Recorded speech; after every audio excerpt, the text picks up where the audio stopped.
Hello my dear students, आप लोग कैसे हैं? उम्मीद करते हैं बहुत अच्छे होंगे और पढ़ाई पूरा एकदम मन से जम के कर रहे होंगे। तो चलिए आज आपको मैं बताने जा रहा हूँ आईआईटी का क्वेश्चन बैंक करेंट इलेक्ट्रिसिटी का। तो वन बाय वन मैं देखूंगा। तो चलिए आप लोग बने हुए रहिए और मन से आप लोग पढ़ाई कीजिए। और जितना भी मैं पढ़ा रहा हूँ सब यूट्यूब पर डाल दे रहा हूँ ताकि आपको जो है आसान हो जाए। चलिए क्या कहता है, ट्रू एंड फॉल्स आपको सिलेक्ट करने के लिए कहता है electrons in a conductor have no motion in absence of potential difference across it. कहता है कि जब पोटेंशियल डिफरेंस नहीं है तो कहता है कि मोशन ऑफ इलेक्ट्रॉन्स क्या हो जाएगा, जीरो हो जाएगा, मतलब नो मोशन। आप खुद समझिए, यहाँ पर कोई भी कंडक्टर जो है तो कंडक्टर में फ्री इलेक्ट्रॉन्स होता है। तो फ्री का मतलब आप क्या समझते हैं? फ्री का मतलब स्वतंत्र है, एकदम जिधर इच्छा है उधर जा सकता है। तो कैसे मोशन नहीं होगा? मोशन तो होगा ही, कभी इधर जाएगा कभी उधर, जिग जैग पाथ पर मूव करेगा। जिग जैग पाथ पर मूव करेगा तो दूसरे इलेक्ट्रॉन से धक्का मुक्की खूब होगा कि नहीं होगा। इसलिए कहता है electrons in a conductor have no motion in the absence of potential difference across it. ध्यान दीजिएगा, जब पोटेंशियल डिफरेंस अप्लाई नहीं करेंगे, जैसे मान लीजिए कि ये सिंपल, ये क्या है, कंडक्टर है। तो ये कंडक्टर है, इसको अभी कोई बैटरी से मैं कनेक्ट नहीं किया हूं, मतलब potential difference across the end is zero. तो इलेक्ट्रॉन्स क्या होगा, फ्री इलेक्ट्रॉन जो है मूव करेगा, जिग जैग पाथ पर मूव करेगा, कभी इधर कभी उधर कभी उधर, टकराएगा। क्लियर है? और किसी खास क्रॉस सेक्शन से देखिएगा, जितना नंबर ऑफ इलेक्ट्रॉन्स इतना एक सेकेंड में पास किया होगा उतना ही इधर आ गया होगा। तो net transfer of charge across a cross section in unit time is zero, therefore the current in the conductor will be equal to zero. Clear है ना? तो ये स्टेटमेंट फॉल्स हो जाएगा क्योंकि उसका जिग जैग मोशन होगा, लेकिन इसमें कहता है कोई मोशन नहीं होगा। ये गलत कंसेप्ट है ना?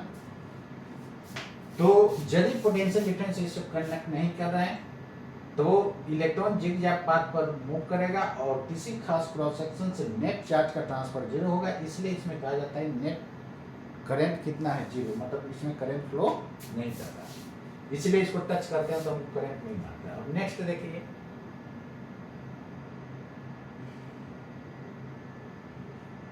ये रहा, कहता है the current voltage graph for a given metallic wire at two different temperatures T1 and T2 are shown in figure. Resistance जो होता है दोस्तों, यहाँ पर ओम्स लॉ क्या करता है, V बराबर IR होता है ना? क्लियर है? तो R निकालिएगा तो V बाई क्या हो जाएगा, I हो जाएगा। ठीक है? जो नीचे होता है उसी के साथ एंगल लिया जाता है। तो I इधर है, V इधर है, मतलब कि स्लोप जो लेंगे इधर से लेना होगा। क्लियर है ना? किसका स्लोप ज्यादा है? इस ग्राफ का स्लोप ज्यादा होगा। तो जिसका स्लोप ज्यादा है उसका रेजिस्टेंस हाई होगा, मतलब कि ग्राफ 2 का रेजिस्टेंस हाई होगा, R2 ग्रेटर होगा R1 से। जिसका रेजिस्टेंस हाई है उसका टेम्परेचर हाई होगा। क्यों? क्योंकि क्या कहता है, current voltage graph for a given metallic wire है। तो मेटल के लिए दोस्तों जैसे जैसे टेम्परेचर बढ़ाएंगे रेजिस्टेंस बढ़ेगा। क्यों रेजिस्टेंस बढ़ता है? वही जो फ्री इलेक्ट्रॉन्स है उसका एनर्जी बढ़ेगा। तो एनर्जी बढ़ेगा तो और फैटी खूब करेगा कि नहीं? तो एनर्जी क्या होगा, लॉस हो जाएगा। इसलिए एनर्जी जब लॉस होगा तो कंडक्टर जो है हॉट होना शुरू होगा, क्योंकि पावर लॉस हो रहा है। P बराबर I स्क्वायर R के फॉर्म में आपका जो है एनर्जी निकलेगा। तो निश्चित रूप से T2 ग्रेटर क्या हो जाएगा, T1 हो जाएगा। इसमें कोई शक नहीं है। तो कहता है कि the temperature T2 is greater than T1, true और फॉल्स? ट्रू। क्लियर है? तो मेटल का आप लोग याद रखिएगा कि मेटल का जब टेम्परेचर बढ़ाते हैं कोई भी मेटेलिक सब्सटेंस का तो उसका रेजिस्टेंस बढ़ता है, लेकिन वही सेमी कंडक्टर हो तो जैसे टेम्परेचर बढ़ाएंगे तो उसका रेजिस्टेंस डिक्रीज करता है। क्लियर है? नेक्स्ट क्वेश्चन पर मैं आता हूं, question number 3। assertion and reason assertion में क्या कहता है, यहां पर ध्यान दीजिए, इधर कहता है कि in a metre bridge experiment, metre bridge experiment समझ रहे हैं, इधर दो आर्म्स होता है, दोनों का रेजिस्टेंस बैलेंस, इसका दोनों का रेशियो, ये दोनों का रेशियो, ये दोनों का रेशियो इक्वल होता है, तो क्या होता है, ब्रिज बैलेंस होता है। इसमें क्या कहता है, in a metre bridge experiment null point for a unknown resistance is measured, नीचे मीटर ब्रिज में क्या होता है, 1 मीटर का तार होता है, ठीक है ना, तो ऊपर में रेजिस्टेंस है, नीचे में है, तो वायर का रेजिस्टेंस होगा, और यहाँ पर कोई अननोन रेजिस्टेंस है, इसका वैल्यू निकालना होता है, तो बैलेंस पॉइंट पर क्या होगा, दिस रेजिस्टेंस का रेशियो और दिस रेजिस्टेंस का रेशियो क्या होना चाहिए, इक्वल होना चाहिए। तो कहता है इसमें कि now the unknown resistance is put inside enclosure maintain at higher temperature, the null point can be obtained at same point as before by the decreasing the value of a standard resistance। यहाँ पर high temperature का क्या कोई मतलब नहीं होता यार, वो मीटर क्या है, ब्रिज है, तो उसमें हाई टेम्परेचर करते हैं, ये तो स्टेटमेंट ही रॉन्ग है।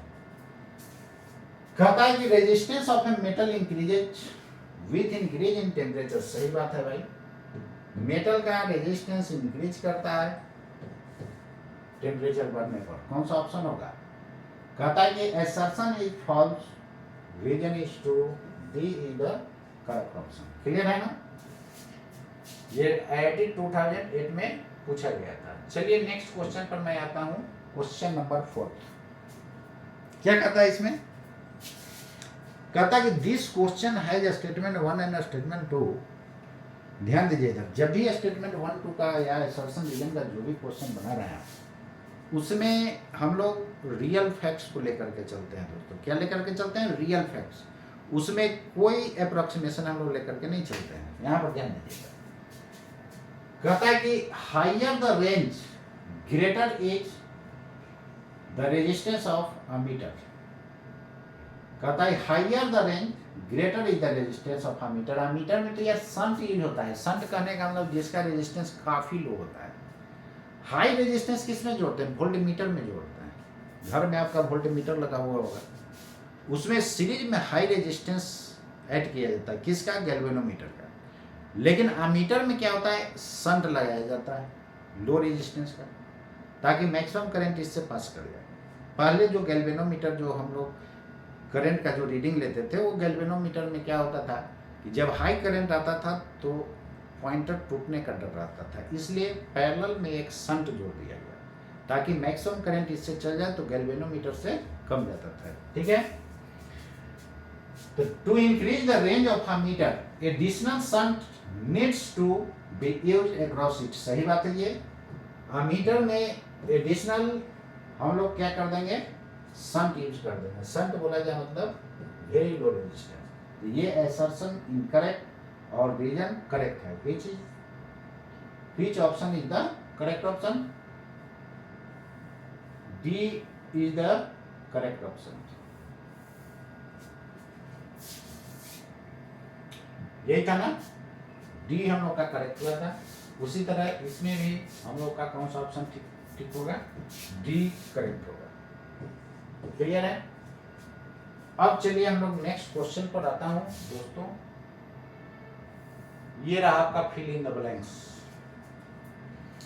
कहता है इसमें आगे क्या, कि an electric bulb rated for 500 वाट। जैसे आपका घर में जो ये बल्ब है, मान लेते हैं बल्ब और रेटिंग आपका दिया हुआ है 100 वाट 220 वोल्ट। इसका क्या मतलब होता है, आप जब बल्ब खरीदने जाइएगा दुकान में, तो दुकान में खरीदने जाइएगा तो बल्ब के पैकेट पर देखिए इस तरह लिखा हुआ मिलेगा 200 वाट 220 वोल्ट, 50 वाट 220 वोल्ट, इस तरह का आपको रेटिंग वहां पर मिलेगा।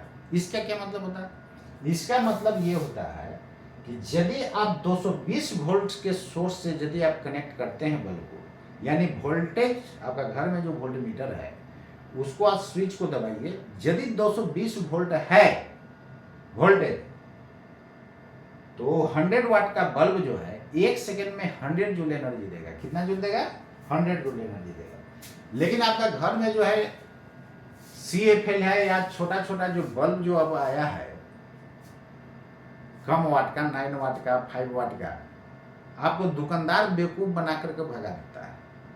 यही यदि आपके पास ये रहेगा तो बेवकूफ़ नहीं बनेगा। वो बोलता है क्या कि ये 9 वाट का जो बल्ब है, LED बल्ब, ये आपका 40 वाट, वो जो लंबा वाला ट्यूब रहता है तो 20 वाट का ट्यूब वो आता है LED वाला। पहले वाला जो 40 वाट का था उससे ज़्यादा लाइट करेगा, तो आपको बेवकूफ़ बना रहा है।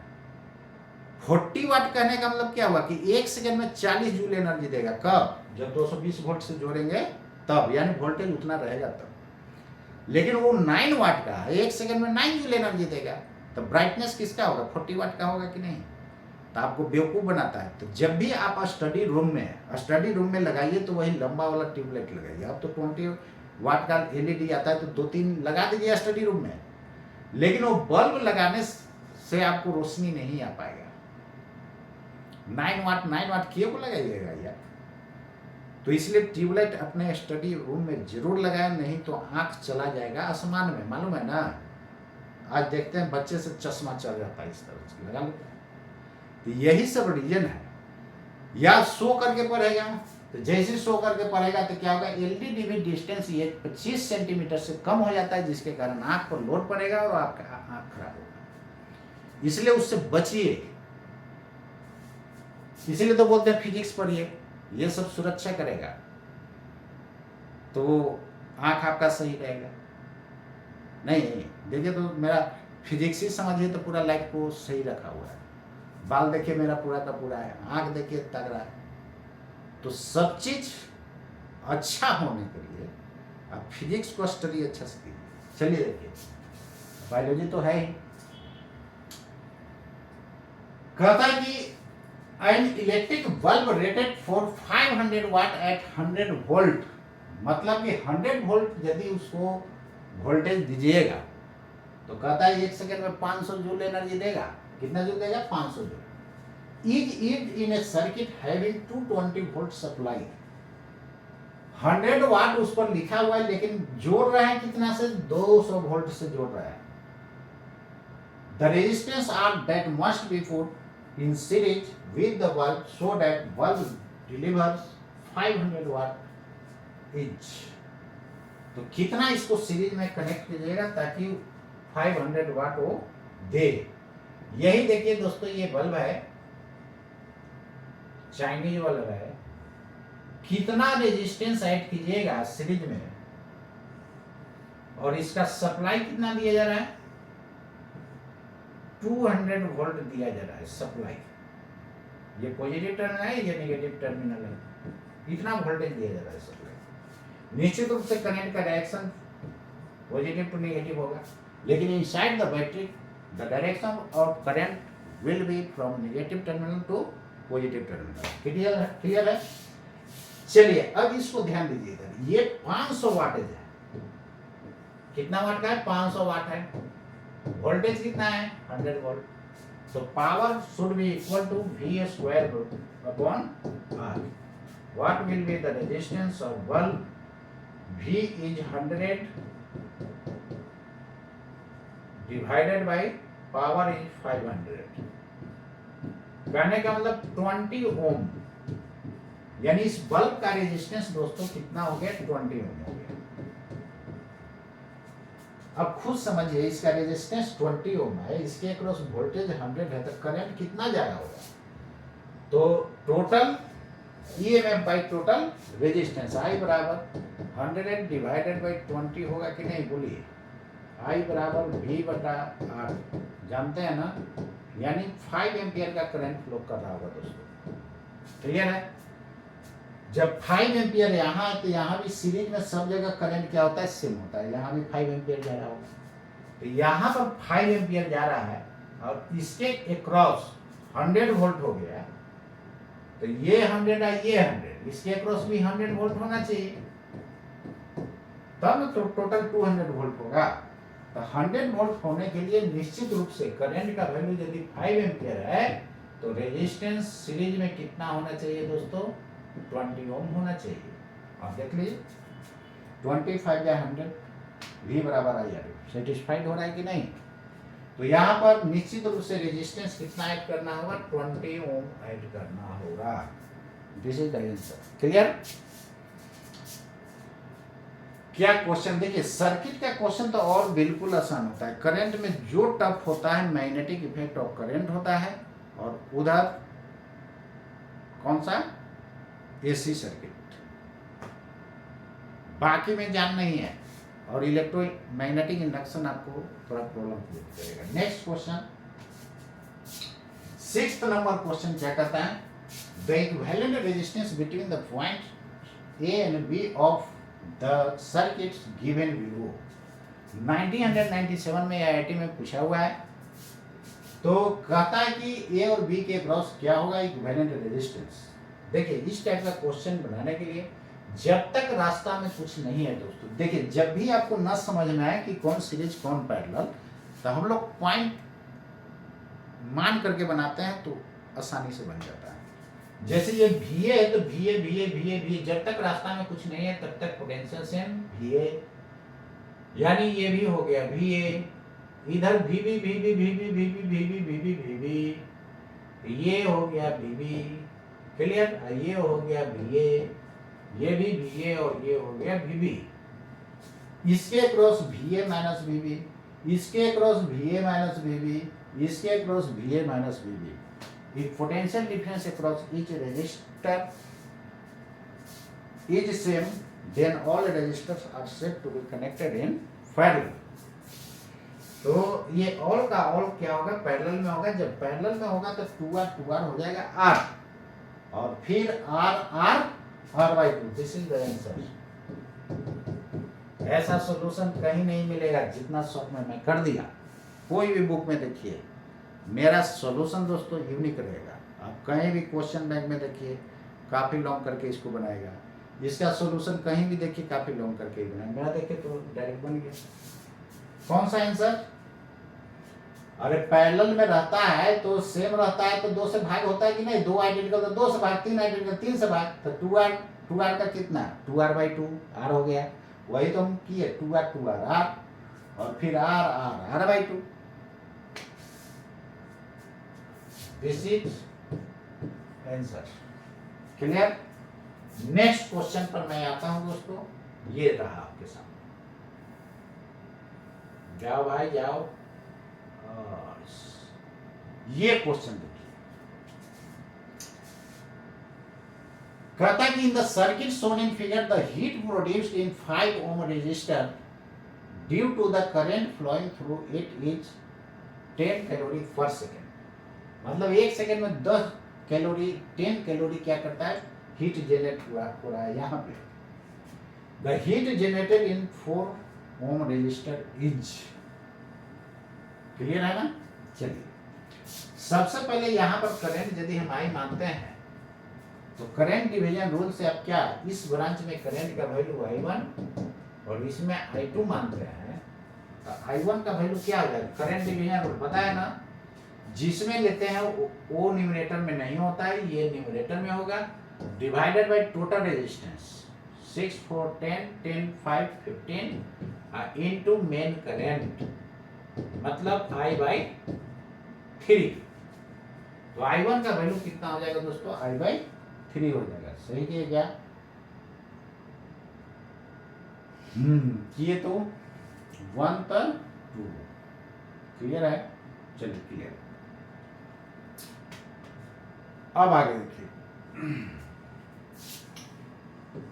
I2 का वैल्यू कितना हो जाएगा, तो 10 डिवाइडेड बाई 15 इंटू I, मतलब इतना हो जाएगा। क्लियर। चलिए पावर कितना,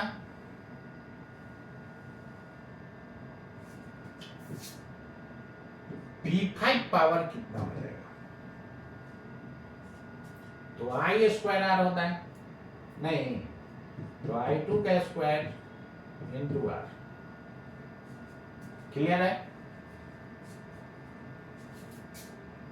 I4 कितना हो जाएगा,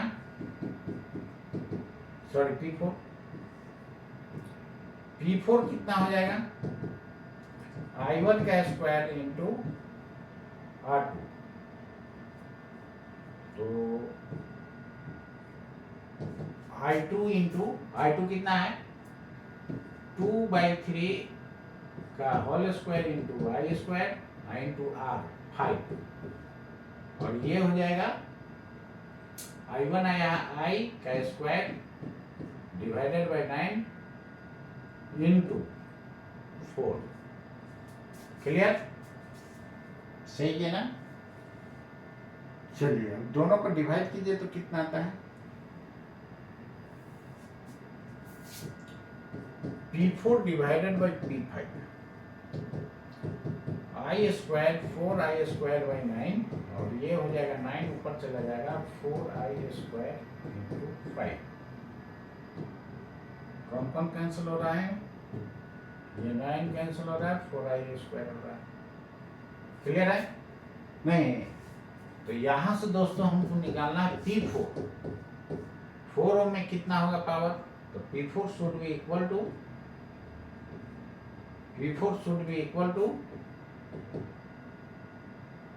P5 बाई 5। P5 कितना था? 1 सेकेंड में कितना एनर्जी रिलीज हो रहा था? 10 कैलोरी पर सेकेंड। 10/5 10 कैलोरी पर सेकेंड मतलब 1 सेकेंड में 10 कैलोरी, वो पावर है ना। यहाँ पर आ गया 2 कैलोरी पर सेकेंड, मतलब 4 ओम रेजिस्टर से कितना जाएगा? तो कितना एनर्जी रिलीज होगा? 2 कैलोरी पर सेकेंड। ये रहा आपका दोस्तों आंसर। क्लियर है? तो इसको सॉल्व कर लीजिए, देख लीजिए एकदम आराम से, देखिए आराम से। तो सर्किट के क्वेश्चन में कोई खास जान नहीं होता है, और इसमें ज़्यादा भेजा लगाने की जरूरत नहीं है, दिमाग लगाने की जरूरत नहीं है दोस्तों। तो मन से इसको आप रेडी कर जाइएगा। चलिए नेक्स्ट क्वेश्चन पर आता हूँ। क्वेश्चन नंबर 8 नंबर क्वेश्चन को देखिए क्या कहता है। कहता है the current I in the circuit see figure, I का वैल्यू फाइंड करने के लिए कर रहा है। बहुत आसान क्वेश्चन है, देख लीजिए, चुटकी में उड़ा दीजिए इसको। 30 या 30 सीरीज या 60 हो जाएगा। 60 या 30 का पैरेलल कीजिएगा तो 30 इंटू 60 डिवाइडेड बाई 90, 33 या 90। क्लियर है ना? और 23 या 60, यानी R इक्विवेलेंट 20 हो जाएगा। तो I का वैल्यू 2, यानी R इक्विवेलेंट यहाँ पर कितना हो गया? 20 ओम हो गया। तो यहां से I का वैल्यू V बाई R कितना हो जाएगा? 2/20, 1/10 एम्पियर। इतना शॉर्ट सॉल्यूशन कहीं नहीं मिलेगा। क्लियर? 30 का सीरीज, 60 इसके साथ पैरेलल, तो 60 और 30 का पैरेलल क्या हो जाएगा? R1 R2 by R1 plus R2 लिखते हैं कि नहीं? यही ना R इक्विवेलेंट होगा। तो डायरेक्ट कर दिए तो आपको पसीना छूट गया। Divided by 90, R1 plus R2 cancel हो गया जी। ये इससे कैंसिल होगा कि नहीं? क्लियर है? चलिए next question, 9th number question को देखिए क्या कहता है। 9th नंबर क्वेश्चन कहता है कि piece of copper and another germanium are cooled. Germanium क्या है यार? सेमीकंडक्टर होता है। कॉपर क्या है? कंडक्टर होता है। तो कंडक्टर को जब कूल करेंगे, कूल कर रहा है ना, कंडक्टर को यदि कूल करेंगे तो उसका रेजिस्टेंस क्या होगा? घटेगा। और जब हीट करेंगे तो बढ़ेगा। तो कॉपर का जब कूल करेंगे, कूल करके कर दिया है 80 केल्विन रूम टेम्परेचर से, तो कॉपर का क्या होगा? डिक्रीज करेगा। कॉपर का डिक्रीज किस में है? एक ही में तो है, इसमें ही देन डिक्रीज है। जर्मेनियम का क्या होगा? इंक्रीज। जब सेमीकंडक्टर होता है तो उसका टेम्परेचर घटाने पर क्या होगा? बढ़ेगा, और टेम्परेचर बढ़ाने पर घटेगा। सही तो है। ये D is the correct option. Clear है ना? तो याद रखिएगा, कोई भी मेटेलिक सब्सटेंस का टेम्परेचर बढ़ाने पर रेजिस्टेंस इंक्रीज करता है, टेम्परेचर घटाने पर डिक्रीज करता है। लेकिन सेमीकंडक्टर का दोस्तों टेम्परेचर बढ़ाने पर रेजिस्टेंस घटता है और टेम्परेचर कम करने पर रेजिस्टेंस बढ़ता है। इसके बाद 10 नंबर क्वेश्चन को देखिए, क्या कहता है इसमें, read the following statements carefully. By में क्या कहता है, the resistivity of semiconductor decreases with increase of temperature. कहता है कि टेम्परेचर जब बढ़ेगा तो रेजिस्टिविटी सेमीकंडक्टर का डिक्रीज करेगा। सही बात तो है कि टेम्परेचर बढ़ेगा तो रेजिस्टिविटी डिक्रीज करेगा, सही बात है। इन ए कंडक्टिंग सॉलिड, मतलब conductor, the rate of collision between the free electrons and ions increase with increase in temperature. सही बात है, जब टेम्परेचर बढ़ेगा तो फैटाफैटी बढ़ जाता है, क्योंकि यार इलेक्ट्रॉन का भी एनर्जी हाई हो गया और उसमें आयंस जो होगा उसका भी एनर्जी हाई हो गया, तो सब एकदम एनर्जी हाई एनर्जेटिक स्टेट में रहेगा, मारेगा धान धान धान, तो एनर्जी लॉस होगा, कंडक्टर हॉट होते जाएगा। कहने का मतलब कि रेजिस्टेंस उसका क्या हो जाएगा, इंक्रीज कर जाएगा। तो in conducting solid the rate of collisions between free electrons and ions increase with increase of temperature. सही बात है, तो कौन सा ऑप्शन होगा, ये भी सही बात। Both Y and Z are true, this is correct. क्या समझे कि फिजिक्स में जितना भी टॉपिक मैं पढ़ा रहा हूं, चाहे करंट हो, इलेक्ट्रोस्टैटिक्स हो, ऑप्टिक्स हो, मैग्नेटिज्म हो, आप क्या देख रहे हैं, कोई टॉपिक में जान नहीं है, कोई भी चैप्टर में जान नहीं है। तो आपको पहले भले ही लगता होगा कि ये जयसिंह सर तो ऐसे ही बोलते रहते हैं कि सब आसान है, आप देख रहे हैं, सामने देख रहे हैं कि आसान है। यार इसको लोग टफ बना दिए हैं, बोलते बोलते स्टूडेंट को पहले तो उसको दिमाग में कचरा भर दिए कि फिजिक्स बहुत टफ है। अरे भैया, आप लिखते हैं इंजीनियर, थ्योरी पढ़ के इंजीनियर बने थे, पढ़ाइए ना प्रैक्टिकल लाइफ से रिलेट करके, फिजिक्स ऐसी चुटकी में उड़ जाएगा। तो जितना भी फिजिक्स है उसको प्रैक्टिकल लाइफ से रिलेट करके चलिए, आपको कभी भी प्रॉब्लम क्रिएट नहीं करेगा। जैसे कि अभी मैंने बता दिया कि आपके घर में जो है कैसा लाइट, स्टडी रूम में कैसा लाइट जलाना हो, अपने आँख का सुरक्षा कैसे करना हो, ये सारा मैं डिस्कस कर दिया था। आज के लिए इतना ही दोस्तों। जय हिंद, जय भारत, नमस्कार।